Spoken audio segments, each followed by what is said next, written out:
Dear Christopher, here is your friend Thomas the Tank Engine. He wanted to come out of his station yard and see the world. These stories tell you how he did it. I hope you will like them, because you helped me to make them. Your loving Daddy.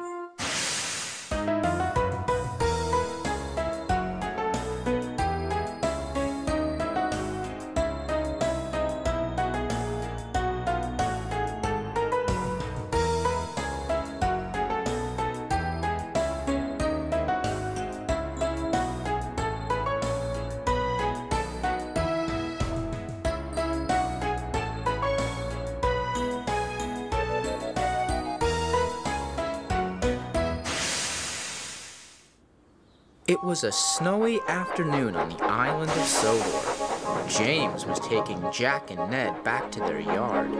They had just finished their last building project before Christmas. Jack and Ned were very excited. I can't wait to see the tree, all covered in tinsel. And with the star on top. So magical. You should see what we engines do at Christmas. One time, we all gathered at Tidmouth and wore Christmas hats. We even met Father Christmas. Wow! I wonder if we'll get hats. The hats we had were on our funnels. If we wheezed any steam, it would disappear into thin air. Anyways, I even had a picture with Father Christmas and was put in the newspaper. It made me feel so splendid. I want to meet Father Christmas one day. He sounds cool. I'm sure we will one day, Ned. One machine can only dream. Hey! Watch out, Jack! Oi! Watch my paintwork. Dirty machines. Ugh. Soon, James arrived at the yard. Here we are. Home at last. Thank you, James. And Merry Christmas, James. And a happy Thanksgiving and a new What year. Ned and Jack hadn't realized was that Max and Monty were up to mischief, as usual. Oi, Monty, I'd better go race to the Christmas tree quicker than you. Yeah, right. Last one to the Christmas tree's a rusty old lorry. Ready? Set, go!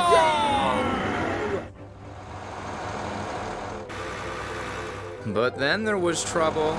Max! Monty! Look out! The tree! Uh-oh. Max and Monty applied their brakes. Max was able to stop, but Monty couldn't. Whoa! Oh! Timber? I am very disappointed in you two. Thanks to you, the Christmas party will be ruined. But Monty hit the Christmas tree, sir, not me. But you were the one who wanted to race the tree. It was your fault too. Was not. Was too. Silence! You can both stay here and think about what you have done. Now, if you'll excuse me, I need to find an engine who can bring another tree before the party. And the Fat Controller left. Max and Monty felt terrible. Max and Monty were looking up at the starry night. They still felt bad for what they had done. Just then, Kelly rolled up. Evening, lads. You've caused quite a bit of trouble today, eh? Max and Monty didn't reply. Well, because of you, the Fat Controller has decided not to have you come to the Christmas party. Max and Monty looked up at Kelly in horror. But... I'm sorry, you two, but unless you can own up for the damage you made, no one will ever speak to you again. And Kelly rolled away, leaving Max and Monty all alone once more. I feel so bad. I wish I could turn back time and go back to before I crashed into the tree. And if I could turn back time, I could have stopped myself from challenging you to a race. I guess we better go and own up for nearly ruining Christmas.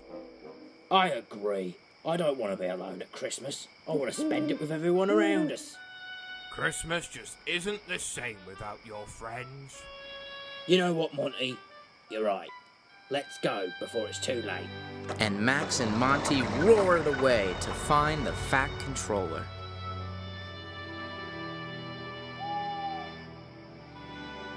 Sir, we're sorry for what we did. We really didn't mean to ruin the Christmas party. We just wanted to have some fun. But We really took it too far. Please forgive us, sir. We don't want to be alone this Christmas. The Fat Controller thought for a moment. Well, I can see that you two are very sorry. Okay, you can come to the Christmas party. Oh, thank you, sir. So, the Fat Controller went with Max and Monty to the party. At the party, everyone was having a fun time. I will say, I do quite like this new tree. It looks pointier. I agree, Ned. Although, I do feel sorry for Max and Monty.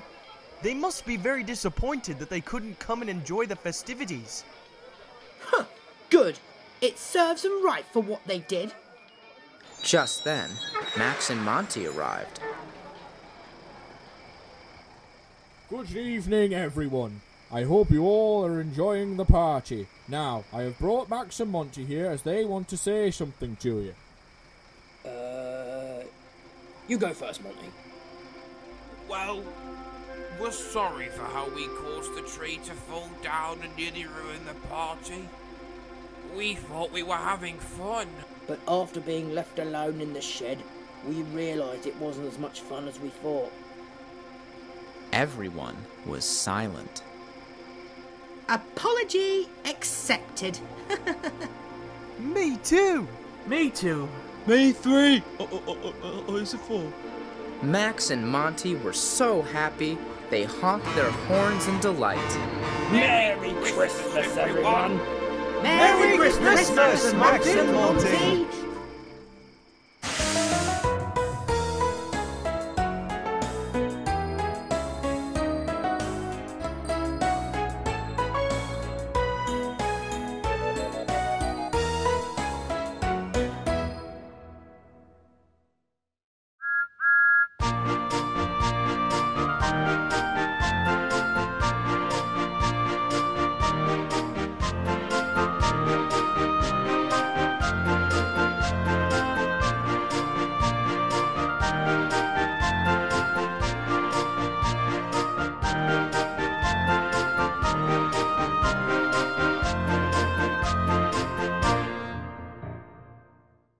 One cold December morning, the engines were getting ready to start their day.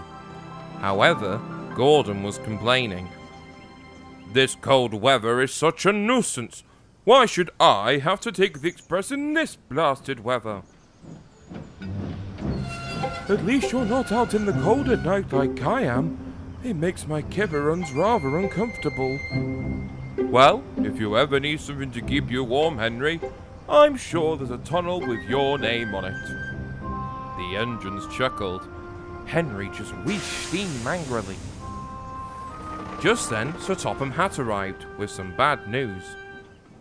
Good morning, engines. Now, I have received a weather report, and it has said that more snow is on the way. The engines exchanged worried looks. Thomas, I want you to go to the coaling plant, so that there is enough coal for the stations and the other engines too. Yes, sir, puffed Thomas, and Sir Topham Hatt drove away. Percy looked rather worried. Look out for Devious Diesel. He's bound to cause trouble. Oh, Percy, don't be silly.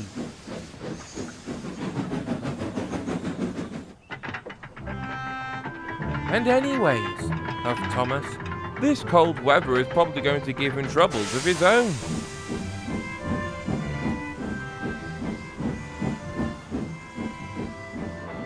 Soon, Thomas arrived and coupled up to a line of coal trucks. Uh-oh. Oh, hello, Thomas, smirked Diesel. Hello, Diesel, Thomas sighed. Fancy having to burn coal and puff smoke out of a funnel. We diesels don't need to burn that. dusty old stuff. Thomas wheezed steam angrily. But you run on diesel fuel. How does that make you any different to us? Because we are much faster and more modern than you silly steamies. And Diesel oiled away. This made Thomas very cross. Soon it was Christmas Eve. Thomas was resting in the sheds after taking some carolers to the town hall when Sir Topham Hatt arrived. He looked stern. "Hello, sir. What's wrong?" Diesel has been stuck at the coaling plant for 2 days as no fuel was delivered to him due to the bad weather. Thomas, I want you to go and take some fuel to Diesel. Thomas didn't want to go near Diesel after the way he was so rude to him. However, he knew that without the diesel fuel, there would be no coal around the island. "Don't worry, sir. I'm on my way." And Thomas raced off to the shunting yards. Thomas soon found a tanker of diesel fuel, and he raced away.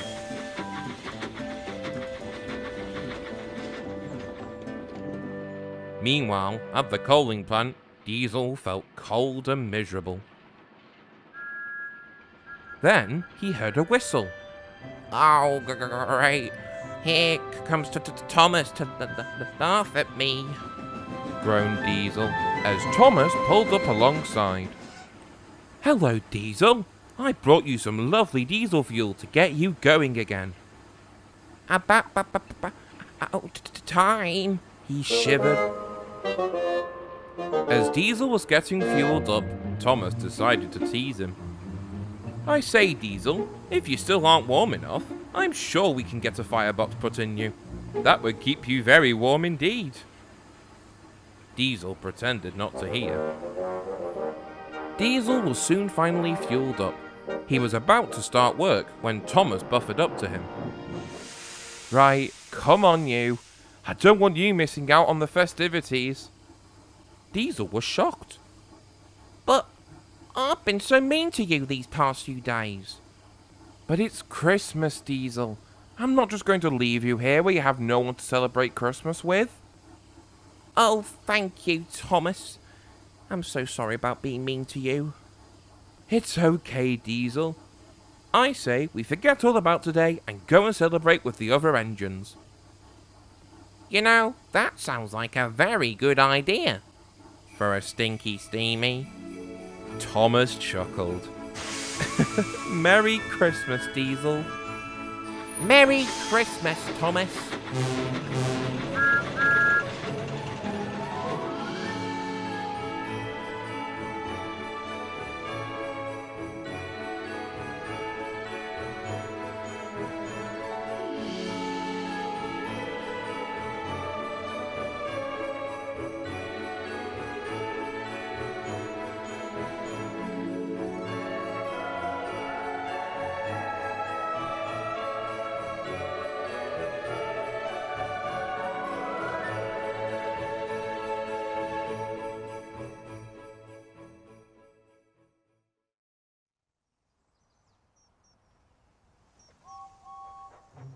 One winter's day, James the Red Engine was racing along the line. His red coat glistened in the sun as he chuffed along the rails with the coaches clattering behind him, filled with happy carolers. He was just approaching a red signal when... Whoa! What was that? James grinded to a halt. His crew looked him all over to see what was the problem. "Something's broken inside you, James. We shall have to call for help." So the fireman ran to the signal box to call for help. Soon, Thomas arrived. "Oh dear, James," sighed Thomas. "What's happened?" James explained to Thomas what had happened. Thomas wanted to help in any way he could. "What can I do to help, James?" he puffed. "Could you take the carolers to the Christmas concert? Please, it's a very important job." Thomas beamed from buffer to buffer. Of course, James. They need to get there before the concert begins, he continued. Can you promise me you'll get there as quickly as you can? I promise, James. Soon, Thomas was coupled up to the coaches and he puffed quickly away. Thank you, Thomas, whistled James. Thomas raced along the line. He was determined to get the carolers to the concert on time. I must get there, I must, he wished. He was so busy thinking about getting to the concert on time that he wasn't looking where he was going. Whoa! Thomas had hit into a set of buffers and had come off the track. Cinders and ashes, he cried. Now I'm really going to be late. His driver ran as quickly as he could to telephone for Harvey. Thomas sat in the snow. He felt he had let James down. Soon, Harvey arrived with the breakdown crane and put Thomas back onto the tracks. There you go, Thomas. Thank you, Harvey, he puffed. Then he looked up at the church close to the line and saw the time. The carolers, Thomas wished. He coupled up to the coaches and raced away. Thomas frantically puffed along the line. The concert was going to start soon, and Thomas didn't want to be late. Must look at the track, must look at the track, he puffed.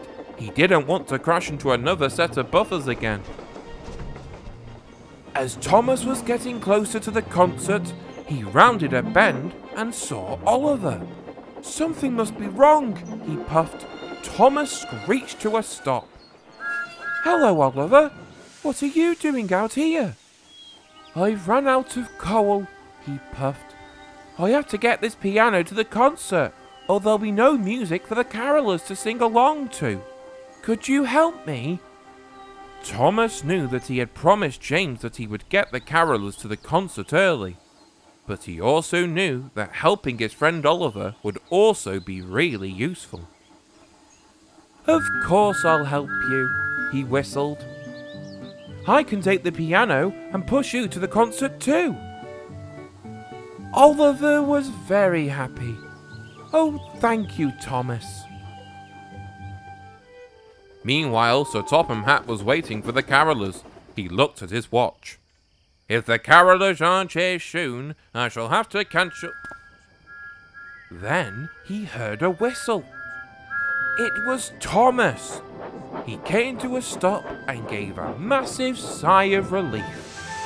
We're here, he peeped. The carolers ran out of the carriages like angry bees. Sir Topham Hatt walked over to Thomas. He was not happy. Thomas, why have you brought the carolers? And why have they only just arrived? Thomas was about to reply when Oliver spoke up. Please, sir, he chuffed, don't tell Thomas off. He would have been here earlier, but he stopped to help me bring the piano to the concert. Sir Topham Hatt was surprised. Well, I must say, Thomas, I'm very sorry for shouting at you. Once again, you have proven to be a really useful engine. Thomas beamed. Thank you, sir. So, Thomas and Oliver listened from outside as the carolers sang and people clapped and cheered. Just then, James puffed up. James, you're all fixed. Yes, I am, he beamed. I feel as good as new. Thank you for taking the carolers for me, Thomas. I don't know what would have happened if you hadn't have come to my rescue. Thomas smiled. Like I said, James, I promised, and a promise is a promise, no matter what. James smiled in agreement. Merry Christmas, James. Merry Christmas, Oliver. Merry Christmas, everyone. Thomas and James whistled happily into the night as the Christmas concert came to a close.